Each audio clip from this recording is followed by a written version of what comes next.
Comment expliquez-vous que, selon le sondage IFOP du jour, 62% des Français souhaitent que le gouvernement aille au bout de la réforme? Oui, alors je ne sais pas où vous avez trouvé un truc pareil. Dans le JDD ce matin. Bon, et ben si c'est le JDD, évidemment c'est la vérité, parce que ce matin il y a autre chose qu'une photo de Macron dans le JDD. Ne me dites pas une chose pareille. Comment ça? Qu'est-ce que ça veut dire? Quelle insolence? Bon, bref, il y a un sondage. Que voulez-vous dire Non, mais si on prend le sondage au sérieux, ce qui n'est pas mon cas, je ne crois pas qu'on en soit là. Je vous pose une question et croyez-moi, il n'y a aucun corporatisme dans cette question. Ça va très bien se passer. Je sais bien que vous n'avez pas de corporatisme. Aucun. Jean-Luc Mélenchon, oui. Lorsque vous déclarez sur France 5, et je vous cite, « Les médias font un travail de merde et salissent les grévistes », est-ce que vous n'êtes pas dans une forme de généralisation peut-être parfois un petit peu excessive?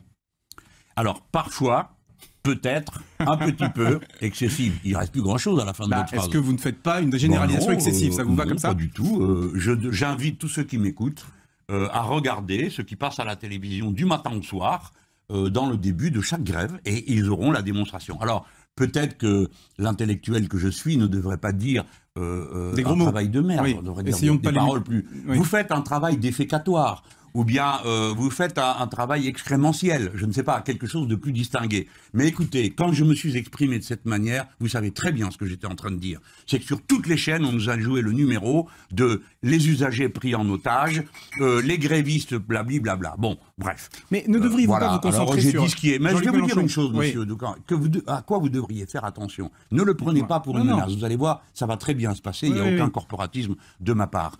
Mais lorsque les travailleurs de la CGT vont au pied d'une chaîne d'information en continu avec une pancarte pour mettre en cause cette chaîne en la traitant de menteur, et qu'il n'y a pas une image qui passe, on peut se demander s'il n'y a pas peut-être un petit peu une manipulation excessive. On en a parlé de la même manière, quand les étudiants de Toulouse sont obligés d'aller au siège de la Dépêche du Midi pour obtenir que leur communiqué passe, quand les étudiants de Lille sont obligés d'aller au siège de la Voix du Nord pour que leur communiqué passe, je vous dis juste une chose, parce que je vous aime beaucoup, figurez-vous, j'ai fait votre métier autrefois.